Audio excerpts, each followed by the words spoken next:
Bonjour, une nouvelle vidéo cette fois-ci pour donner quelques conseils pour dessiner des variétés d'arbres.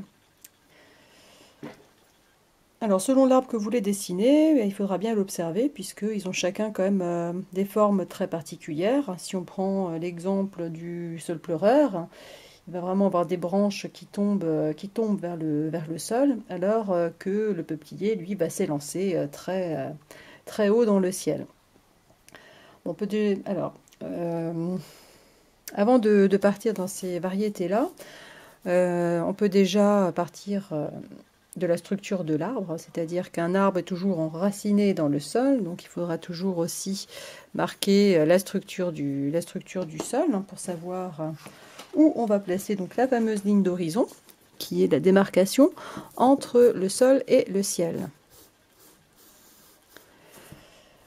Un arbre a donc un tronc. Son tronc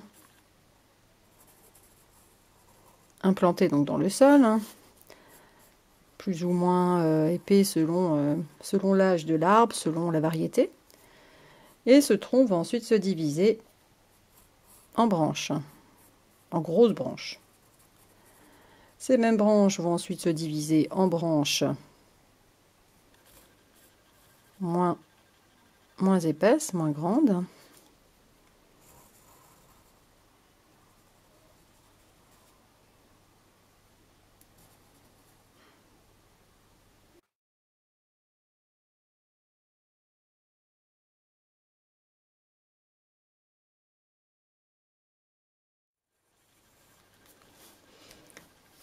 Alors on peut déjà avoir une structure d'arbre. Et ensuite, je peux continuer donc à allonger les branches, puisque les branches vont ensuite se diviser encore, pour obtenir des branches de plus en plus fines.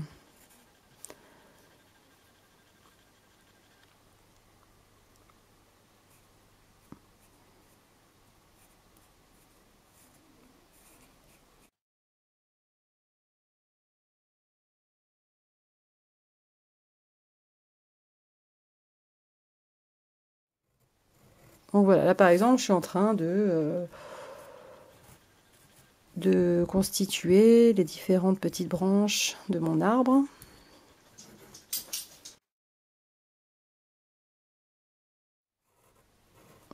Je peux faire grandir mon arbre autant que je souhaite, puisqu'après il suffit effectivement de rajouter des branches, des brindilles, des petites branches.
Voilà, donc je vais m'arrêter là pour cet arbre. Donc juste pour vous donner donc, la structure de l'arbre, c'est un exercice, un bon exercice qui permet effectivement de partir du tronc, donc de cette solidité qui va ensuite se diviser en grosses branches, petites branches. Et, voilà, la structure de l'arbre est importante quand même, est importante à connaître, hein, et voir un petit peu comment ensuite ces grosses branches deviennent toutes fines avant de rajouter, bah, pourquoi pas, du feuillage par-dessus.